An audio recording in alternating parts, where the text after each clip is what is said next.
안녕하세요. 반갑습니다. 주갈성의 성경 가이드 시간입니다. 한 주간 잘 지내셨어요? 날씨가 다시 많이 추워져서 제가 다시 또 니트를 꺼내 입었습니다. 여러분, 오늘 벌써 목요일인데 이번 한 주 벌써 내일이면 금요일이고 끝납니다.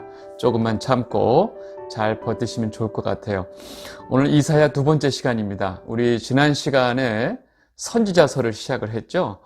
우리가 선지자서를 공부할 때 우리가 기본적으로 좀 알아야 할 게 있습니다. 그게 바로 뭐냐면 하나님이 이스라엘 백성들, 하나님 백성에게 선지자를 왜 보낼까요? 하는 그 이유를 우리가 좀 분명하게 알아야 합니다.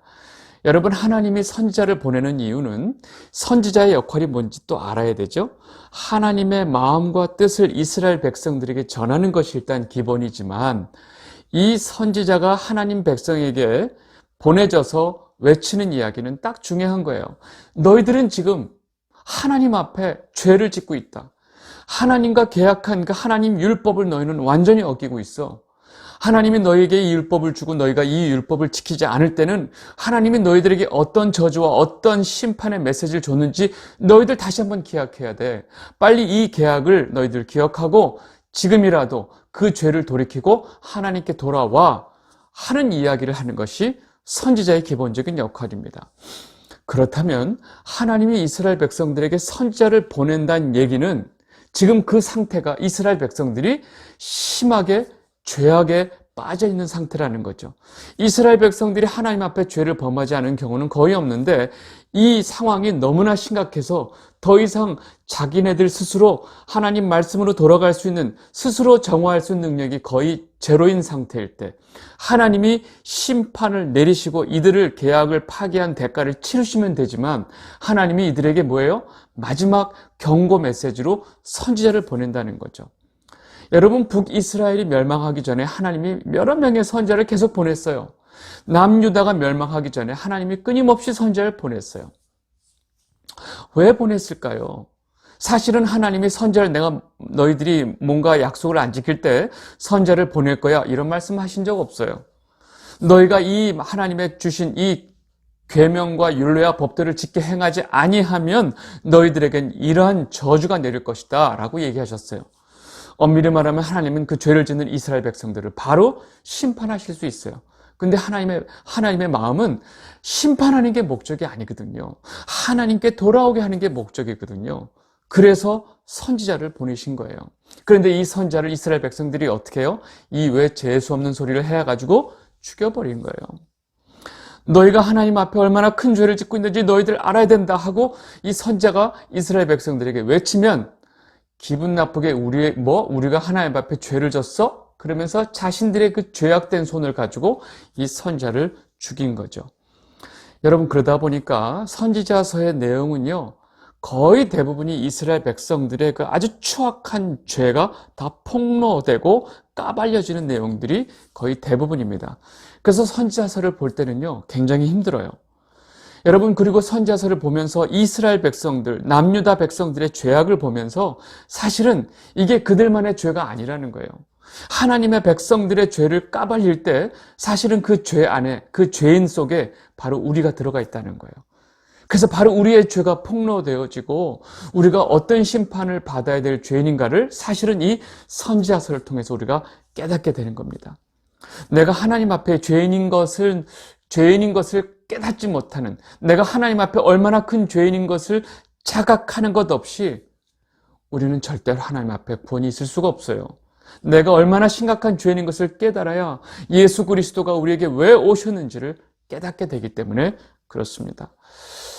자, 우리 본론을 좀 보죠. 우리 지난 시간에 이사야 1장 첫 장면서부터 벌써 이스라엘 백성들의 그 죄에 대한 성토가 아주 강하게 나오고, 그래서 제가 지난 시간에 1장만 얘기하다가 이제 끝났는데 오늘 2장, 4장의 내용을 좀 볼 텐데 제가 2장, 4장을 한 덩어리로 보고 잘 보시면 여러분들 2장 맨 앞부분에 느닷없이 그 이스라엘 백성들의 회복된 모습이 나와요. 그리고 또 2장, 3장 지나다가 4장 끄트머리에 또 이스라엘 백성들이 회복된 모습, 이 회복된 시온의 영광의 모습을 이 양쪽에 깔고 그 가운데는 어마어마한 이스라엘 백성들의 죄와 그 죄에 대한 하나님의 심판에 대한 메시지가 들어있습니다. 여러분, 이게 바로 뭐냐면 샌드위치 구조예요.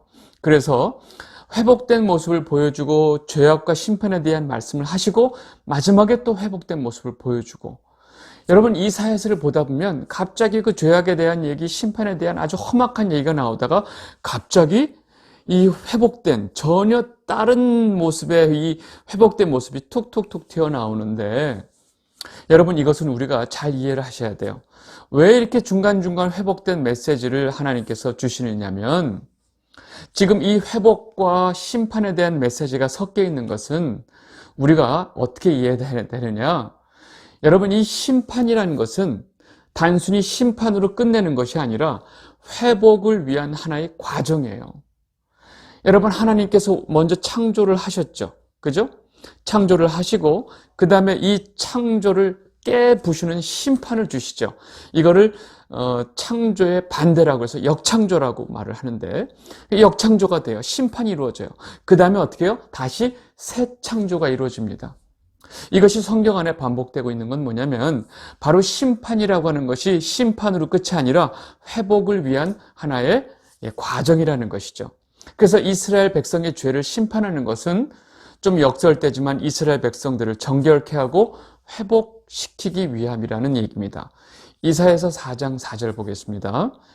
이는 주께서 심판하는 영과 소멸하는 영으로 시온의 딸들의 더러움을 씻기시며 예루살렘의 피를 그 중에서 청결하게 하실 때가 됨이라. 여러분, 심판하는 영, 소멸하는 영을 통해서 이스라엘 딸들의 더러움을 씻기신다는 거예요. 예루살렘의 죄를 청결하게 하신다는 그 목적이 있다는 거죠. 여러분, 이렇게 해서 심판이 무엇을 위한 심판인지를 우리가 알고 가야 됩니다. 자, 제가 얘기한 대로 지금 2장과 4장 앞부분에, 즉 2장 앞부분과 4장 끝부분에 회복의, 즉 회복된 시온의 모습을 보여준다고 그랬죠. 그 모습을 잠깐 보겠습니다. 2장 앞부분에 2절서부터 4절까지 이 모습이 나오는데, 이사야 2장 2절을 보겠습니다. 말일에 여호와의 전에 산이 모든 산 꼭대기에 굳게 설 것이요 모든 작은 산 위에 뛰어나리니 만방이 그리로 모여들 것이라. 여러분, 이 구절을 잘 보면 말일, 끄트머리에, 제일 마지막 날에, 여러분, 이게 이스라엘이 바벨론에 의해서 멸망하는 날이기도 하지만 사실은 이 세상에 멸망하는 날, 즉 예수님이 다시 오시는 날이기도 해요. 그래서 예수님이 다시 오시는 이 세상에 멸망하는 그 마지막 날은 하나님의 모든 백성이 다 시온산에 모이게 된다라고 지금 얘기를 하고 있어요. 여러분, 이 이야기는 이사야 예언뿐만 아니라 성경 곳곳에 나와 있습니다. 신약의 마태복음에 또 이 장면이 나와 있는데, 마태복음 24장 31절, 그가 큰 나팔 소리와 함께 천사들을 보내리니 그들이 그의 택하신 자들을 하늘 이 끝에서 저 끝까지 사방에 모으리라. 여러분, 하나님의 백성들이 예수님이 오시는 그 마지막 날에 다 모이게 된다는 거죠. 계시록에도 이 장면이 나와 있습니다. 계시록 7장 9절 보면, 이 일 후에 내가 보니 각 나라와 족속과 백성과 방언에서 아무도 능히 셀 수 없는 큰 무리가 나와 흰옷을 입고 손에 종려가지를 들고 보좌와 어린 양 앞에 서서. 여러분, 마지막 날에 예수님이 이 땅에 오시는, 이 온 세상이 멸망하는 그 날에 하나님의 백성들이, 흰옷 입은 그 백성들이 다 모인다는 거예요. 이런 장면들이 성경 곳곳에 나옵니다. 지금 이 이사야 2장 2절이 하는 이야기를 제가 뒷받침하는 또 말씀을 좀 제가 드렸고요. 즉 마지막 날에는 온 세상 심판 날이기도 하지만 하나님 나라의 완성, 즉 성도인 우리에게는 시온의 영광이 회복되는 날이다라는 것을 우리가 아셔야 됩니다. 이사야 2장 3절 그 다음 절을 보겠습니다. 많은 백성이 가며 이르기를, 오라, 우리가 여호와의 산에 오르며 야곱의 하나님의 전에 이르자. 그가 그의 길을 우리에게 가르치실 것이라. 우리가 그 길로 행하리라 하리니 이는 율법이 시온에서부터 나올 것이요 여호와의 말씀이 예루살렘에서부터 나올 것임이니라. 아멘. 여러분, 그 마지막 날에 이 예수님이 이스라엘 백성들, 하나님의 백성들을 다 모으는 그 시점에서 백성들이 우리가 여호와의 산에 오르자, 야곱의 하나님의 전에 이르자 하는 이 이야기를 하면서 결국 하나님의 말씀, 율법이기도 하지만 결국 하나님의 말씀이 하나님의 백성들에게 다시 회복되는 날이다. 여러분, 하나님의 말씀으로 이 세상이 지워졌죠.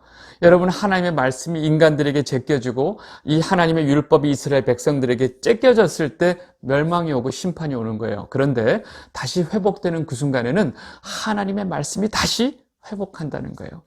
여러분, 지금 이 순간에 여러분들 그 영혼 안에 하나님의 말씀이 다시 회복되시기를 바랍니다. 우리는 이 땅에서 이미 하나님 나라가 우리 안에 이루어지기 때문에 내 안에 하나님의 말씀이 회복되는 순간 우리는 다시 회복되는 것이고 우리 안에 하나님 나라가 이루어진다는 사실입니다. 여러분, 율법의 완성이신 예수 그리스도가 다시 오면서 하나님의 말씀이 다시 회복이 되는 거죠. 그 다음 절 이사야 2장 4절 보세요. 그가 열방 사이에 판단하시며 많은 백성을 판결하시리니 무리가 그들의 칼을 쳐서 보습을 만들고 그들의 창을 쳐서 낫을 만들 것이며 이 나라와 저 나라가 다시는 칼을 들고 서로 치지 아니하며 다시는 전쟁을 연습하지 아니하리라. 여러분, 마지막 날에 예수님께서 재판관으로 오시는 거 아시죠? 그래서 그 순간에 많은 백성들을 예수 그리스도가 하나의 재판관으로서 다 판결을 하시는 날이 됩니다. 그리고 각 나라와 나라 사이에 지금 이루어지는 이 모든 전쟁은 여러분 잘 보세요. 인류 역사 이래로 전쟁이 멈춘 적이 없어요. 지금 이 순간에도 전쟁이 있고, 여러분 이 전쟁은 뭐냐면 다 자기가 왕 되기 위한 전쟁입니다. 인간은 본인 스스로가 왕이 되고 내가 하나님이 되고자 하는 그 죄인들의 속성을 가지고 있기 때문에 끊임없이 서로 힘겨루기를 하며 전쟁을 할 수밖에 없는 것이 인생의 역사고 또 인간의 역사입니다. 그런데 하나님께서 이 땅의 왕이 되시는 순간 어느 누구도 왕자리를 차지하려고 하는 것이 다 없어진다는 얘기죠. 하나님이 왕 되셨는데 누가 감히 내가 왕이라고 할 수 있겠어요? 하나님 나라가 회복되었을 때 이 세상의 모든 인간들 사이에 일어났던 그 모든 전쟁은 끝이 난다 하는 얘기입니다. 그래서 칼을 보습으로 만들고 창을 낫으로 만들고 하는 장면을 이렇게 표현을 하는 거죠. 이렇게 2장 앞부분에 하나님 나라가 완성됐을 때 이 땅에 하나님의 영광이 회복됐을 때 그 아름다운 모습을 잠깐 보여주고 그 다음이 이제 제가 말씀드린 대로 2장 그 5절서부터 이제 비로소 이스라엘 백성들, 유다가 어떤 죄악의 상황이 있는지를 그대로 보여줍니다. 그 다음 장면을 좀 보시면요. 이사야 2장 6절을 보겠습니다. 주께서 주의 백성 야곱 족속을 버리셨으면 그들에게 동방 풍속이 가득하며 그들이 블레셋 사람들 같이 점을 치며 이방인과 더불어 손을 잡아 언약하였습니다. 그 땅에는 은금이 가득하고 보화가 무한하며 그 땅에는 마필이 가득하고 병거가 무수하며 그 땅에는 우상도 가득하므로 그들이 자기 손으로 짓고 자기 손가락으로 만든 것을 경배하여 천한 자도 절하며 귀한 자도 굴복하오니 그들을 용서하지 마옵소서. 여러분, 지금 이스라엘 백성들, 즉 유다 백성들의 이 모습을 적나라하게 지금 보여주고 있는데 그 앞에 무슨 얘기가 나오냐면 주께서 주의 백성 야곱 족속을 버리셨으면 버리신 이유는 이렇게 얘기하는 거죠. 무슨 얘기냐면 이사야 선지자는 이미 하나님께서 이 이스라엘 백성들을 버렸다고 선포하고 있는 거예요.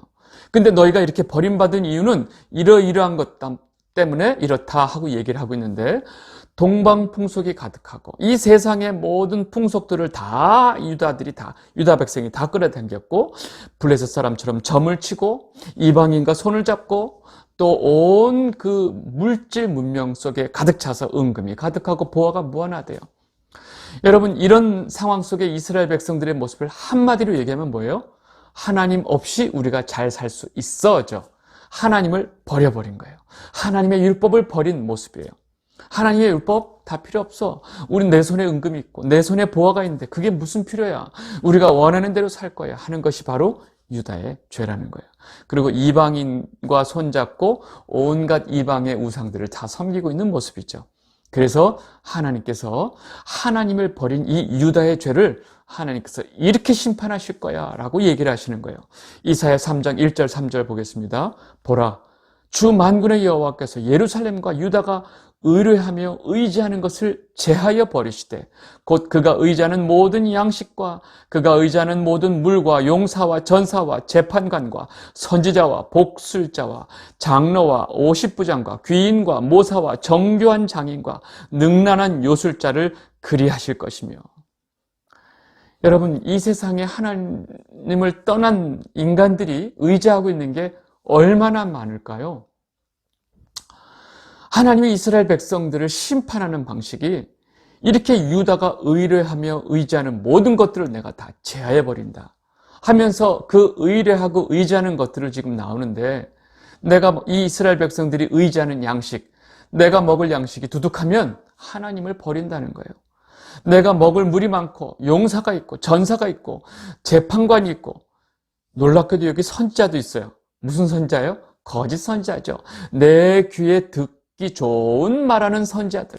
하나님이 하나님을 통해서 내게 죄악을 선포하는 선지자가 아니라 그냥 내가 듣고 싶은 말, 야 나한테 좋은 얘기해, 나를 감동시켜, 오늘 내가 너무 감동받았어, 내가 헌금 줄게.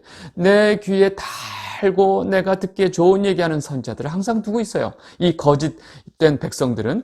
그러니까 이 선지자도 하나님께서 제하해 버리신다는 거예요. 복술자, 그죠? 장로, 오십부장, 귀인, 모사.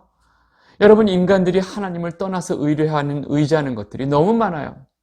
이런 것들을 하나님께서 다 제하해 버리시겠다라고 하는 것이 바로 이 심판의 핵심입니다. 그리고 나오는 모습들을 보면 선지자서 곳곳에 나오는 이스라엘 백성, 나중에 이제 북이스라엘의 타락한 모습도 나오고 남유다의 또 타락한 모습이 다른 선지자에 의해서 여러 각도로 보여주는데, 이렇게 타락한 이스라엘의 사회 현상적으로 나오는 공통점이 있어요. 바로 그게 뭐냐면요, 지도층이 부패해서 지도층이 그 자기가 다스려야 될 백성들의 혀를 뽑아먹는 모습들입니다. 그리고 이 부유층이 생겨요. 아주 일부의 극도로 부유층이 생기면서 이 부유층에 속한 여자들의 그 사치가 극에 달합니다. 이러한 내용이 선지자서에 곳곳에 나오는데, 먼저 이 부유층에 대한 모습을 먼저 보겠습니다. 이사야 3장 14절 15절, 여호와께서 자기 백성이 장로들과 고관들을 신문하러 오시리니 포도원을 삼킨 자는 너희며 가난한 자에게서 탈취한 물건이 너희 집에 있도다. 어찌하여 너희가 내 백성을 짓밟으며 가난한 자의 얼굴에 맷돌질하느냐. 주 만군의 여호와 내가 말하였느니라 하시도다. 여러분, 하나님께서 그들을 지도자로 세우신 이유, 그들을 이렇게 방백으로 세워놓으신 이유는 하나님의 백성들을 잘 돌보고 관리하고 그들이 잘 편안하게 살 수 있도록 해주기 위함인데, 그들의 물건을 빼앗아 자기 집에 갖다 놓고 그들을 짓밟고 그들의 얼굴을 맷돌질한다는 얘기예요. 여러분, 그들의 얼굴을 맷돌질한다는 얘기는 그들을 아주 그냥 노예로 부리고 그들을 무시한다는 얘기죠. 그리고 또 이 부유층 여인들의 사치와 향락적인 삶을 그대로 얘기하고 있습니다. 이사야 3장 16절 17절, 여호와께서 또 말씀하시되 시온의 딸들이 교만하여 느린 목, 정을 통하는 눈으로 다니며 아기작거리며 걸으며 발로는 쟁쟁쟁 소리를 낸다 하시도다.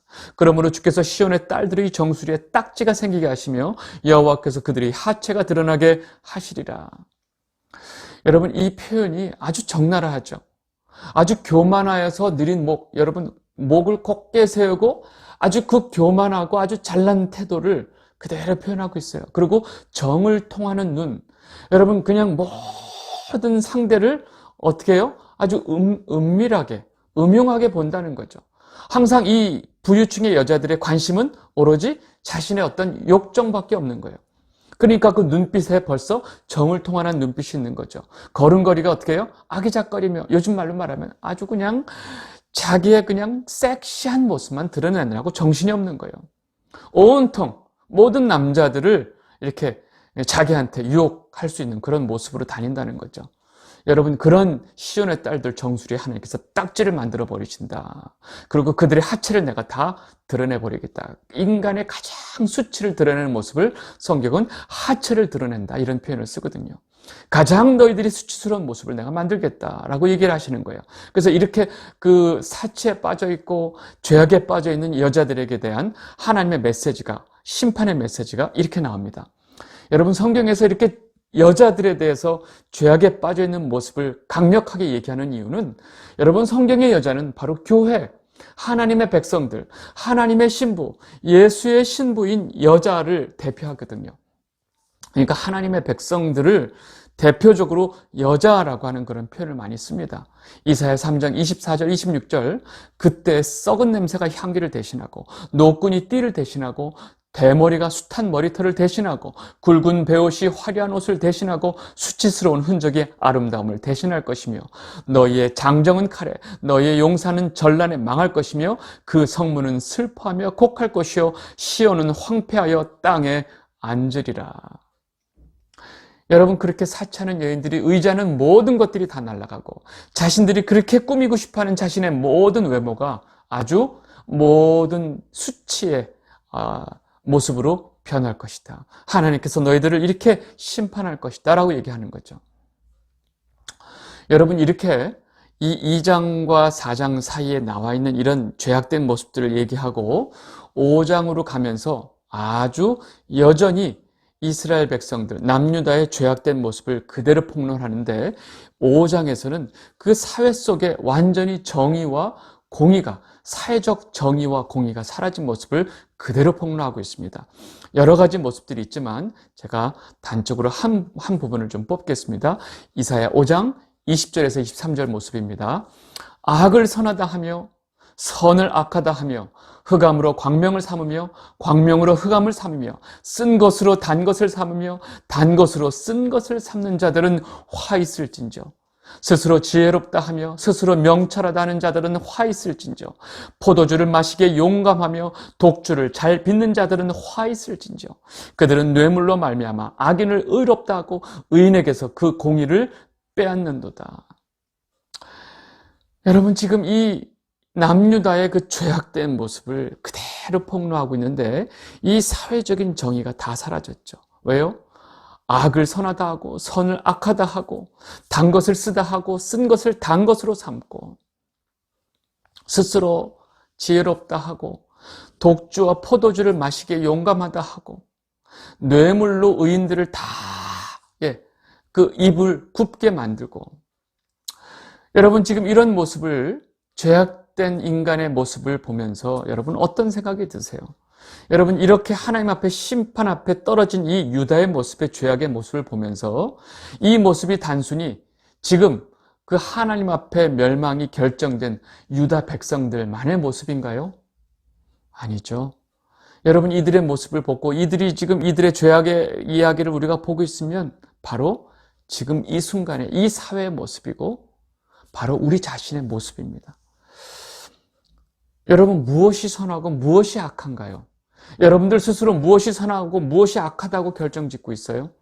여러분, 우리는 스스로 무엇이 선하고 무엇이 악한지를 결정할 수 있는 결정하는 자들이 아닙니다. 여러분, 선악을 판별하시는 분은 오로지 하나님 한 분밖에 없어요. 여러분, 하나님이 곧 선이세요. 하나님이 말씀하시는 것이 곧 선이란 말이에요. 근데 지금 이 땅에 있는 모든 인간들은 자기 스스로 옳고 그름의 기준을 다 가지고 있고, 그것은 잘못됐고 그것은 옳고 자기 스스로 다 판단하고 있죠. 인간들 사이에서도 선악의 개념이 달라요. 누구는 이것을 선이라 말하지만 누구는 그것을 악이라 말하고 아주 정신이 없죠.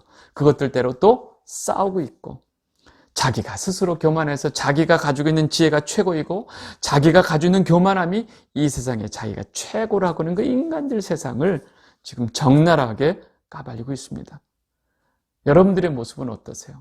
여러분, 이런 선지자서의 내용을 보면서 여러분들은 무슨 생각이 드세요? 여러분, 이 와중에 6장에 떡하니 이사야가 소명을 받습니다. 여러분, 소명을 받는 이 6장 내용 전체가 한 절 한 절 너무 중요한데 제가 그것을 다 제하고 중요한 얘기만 좀 정리하겠습니다. 여러분, 그 하나님의 보좌의 모습, 우시아가 죽을 때 이 보좌의 모습을 이사야가 환상 중에 보죠. 그 성전의 모습도 우리가 여러 가지로 좀 볼 게 많은데, 하여간 그 성전에서 아름다운 하나님의 이 보좌 앞에 그 하나님의 영광스러운 모습 앞에 그 스랍들이 그 앞에서 찬송하고 거룩하다는 모습에 그 영광을 보는 순간에 이사야의 반응을 보면, 그 하나님의 영광스러운 성전의 모습과 하나님의 영광을 보는 순간에 이사야는 그냥 자기 입을 틀어막고 그냥 그 앞에 꼬꾸라지는 거예요. 이사야 6장 5절 그때 내가 말하되 화로다 나로 망하게 되었도다. 나는 입술이 부정한 사람이요 나는 입술이 부정한 백성 중에 거주하면서 만군의 여호와이신 왕을 배웠음이로다 하였도다. 여러분, 그 하나님의 영광스러운 보좌의 모습을 보자마자 이사야가 자기 입을 틀어막고 나는 망했다, 나는 이제 죽었다라고 하는 것이 왜 그럴까요? 여러분, 하나님 영광 앞에, 그 선하신 하나님 영광 앞에 우리가 서는 순간 우리가 얼마나 더러운 죄악 덩어리인지 그대로 다 드러납니다. 그리고 우리가 바로 죽을 수밖에 없는 죄인인 것을 금방 알게 돼요. 여러분, 그 영광로 앞에 마른 풀 같은 존재가 바로 우리예요. 하나님 영광 앞에 우리가 서는 순간 우리는 그 영광을 감당할 수 없습니다. 그래서 이 이사야가 자기 입을 틀어막는 거죠. 왜요? 인간의 죄의 가장 핵심되는 곳이 어디예요? 바로 이 입이기 때문에 그렇습니다. 나는 입술이 부정한 사람이요. 여러분, 하나님의 선지자였어요. 근데 자신은 입술이 부정한 사람이라고 입을 틀어막는데 우리가 하나님의 영광 앞에 가면 이 입이 감당하겠어요? 그래서 이제 그 스라비 하나가 와가지고 단에 있는 숯불로 이사야의 입을 찢으면서 네 입술의 죄가 제하여졌다라고 하는 장면이 나오는 겁니다. 그러고 나서 이제 그 다음 얘기는 여러분 잘 아시죠? 하나님께서 말씀하시죠. 내가 누구를 보낼꼬 하니까 이사야가 저요, 내가 여기 있습니다. 네. 그래서 그래, 내가 너에게 소명을 주마 하고 이제 소명을 주시는데 이사야가 하나님에게 이 죄악된 삶 속에서 받는 소명을 듣는 순간 이사야의 얼굴이 하얗게 질려버립니다. 하나님의 소명을 듣는 순간 이사야는 그 하나님의 소명에 감당을 못해요. 새파랗게 질려버립니다. 그 소명이 무엇이었길래? 이사야 6장 9절 10절 보겠습니다. 여호와께서 이르시되 가서 이 백성에게 이르기를 너희는 듣기는 들어도 깨닫지 못할 것이요 보기는 보아도 알지 못하리라 하여 이 백성의 마음을 둔하게 하며 그들의 귀가 막히고 그들의 눈이 감기게 하라. 염려컨대 그들이 눈으로 보고 귀로 듣고 마음으로 깨닫고 다시 돌아와 고침을 받을까 하노라 하시기로. 여러분, 지금 제가 오늘 이 영상을 시작하면서 선지자의 역할이 뭔지에 대해서 선지자서가 기본적으로 하나님이 선지자를 이스라엘 백성들에게 보내는 이유를 설명해 드렸죠. 선지자는 기본적으로 하나님 백성들에게 가서 너희들이 지금 하나님 앞에 죄를 짓고 있어. 빨리 돌이켜. 그리고 하나님께 돌아와. 그러면 하나님이 너희들을 용서해 주실 거야. 여러분, 이것이 이사야 선지자의 기본적인 그 역할이에요. 근데 지금 하나님이 이사야에게 주는 역할은 전혀 이런 역할이 아니에요. 이런 사명이 아니에요. 너는 백성들에게 가서 그들의 눈을 막아버리고 귀를 막아버려. 그들이 행여나 깨달을까 내가 두렵다. 그들이 행여나 깨닫고 돌아올까 두려우니까 그들의 눈과 입을 막아버리고 그들의 마음을 둔하게 해버려. 이것이 내가 너에게 주는 사명이야. 그래요. 여러분, 이런 하나님의 그 소명에 대한 메시지를 듣는 순간 이사야는 그냥 하얗게 질려버리는 거예요. 왜요? 너무 두려워서. 전혀 회복에 대한 메시지가 없이 이 백성들을 하나님이 완벽하게 심판하시겠다고 완전히 결정한 이 하나님의 메시지에 이사야가 너무 두려워 떠는 거예요. 두려워 떨면서 하나님이 이 진노를 언제까지 저희들에게 이렇게 다 내실 것입니까? 하나님의 그 진노의 마음이 언제까지입니까? 하고 너무너무 덜덜덜 떨면서 하나님 앞에 그것을 물어봐요. 이사야 6장 11절 12절 내가 이르되 주여 어느 때까지니까? 아무 말도 못하는 거예요. 하나님은 언제까지 이러실 겁니까? 하였더니 주께서 대답하시되 성읍들은 황폐하여 주인이 없으며 가옥되려는 사람이 없고 그 토지는 황폐하게 되며 하나님께서 여호와께서 사람들을 멀리 옮기셔서 이 땅 가운데 황폐한 곳이 많을 때까지니라. 여러분, 하나님의 대답은 너무 명확하죠? 내가 이 남유다를 완전히 멸망시킬 때까지 내가 진노를 멈추지 않을 것이다. 그러는 거죠. 여러분, 이것은 우리가 충분히 이 역사로 이해할 수 있습니다. 결국 바벨론이 와서 아주 그냥 이 남유다 예루살렘을 완전히 다 아작을 내버리죠. 아주 그냥 모든 사람들 다 죽여버리고 다 부셔버리고 끝장이 납니다. 그리고 그 중에 일부를 하나님께서 이 바벨론으로 옮겨놓죠. 바벨론 포로에 다 끌려가는 거예요. 그때까지 내가 진노를 멈추지 않겠다 그러시는 거예요. 여러분, 이것이 이사야가 받은 소명이에요. 여러분, 이사야의 마음이 어땠을까요? 그래서 지금 이사야가 이런 하나님의 대답에 아무 대답도 못하고 그 두려움에 떨고 있는데 하나님께서 한 말씀 더 하세요. 이사야 6장 13절, 그 중에 10분의 1이 아직 남아있을지라도 이것도 황폐하게 될 것이나 밤나무와 상수리나무가 배임을 당할지라도 그 그루터기는 남아있는 것 같이 거룩한 씨가 이 땅에 그루터기니라 하시더라. 여러분, 모든 것을 다 베어버리고 모든 것을 다 멸망시키지만 하나님께서 이사야야 잘 들어. 네, 그렇지만 이 예루살렘의 그루터기, 즉 이 거룩한 씨를 내가 남겨둘 것이다. 여러분, 그 거룩한 씨가 뭔지 알죠? 나중에 이 이스라엘 백성들이 아주 그냥 짓이겨져서 아주 평토장이 돼서 더 이상 이 나라가 다시 살아날 수 없는 상황까지 가지만 그 중에 하나님께서 거룩한 씨를 두셨다는 얘기는 다시 예수 그리스도를 통해서 하나님의 백성을 다시 회복시키시겠다는 하나의 큰 약속입니다. 그래서 거룩한 씨가 이 땅에 그루터기니라. 내가 거룩한 씨를 남겨두었노라 라고 말씀을 하시는 거죠.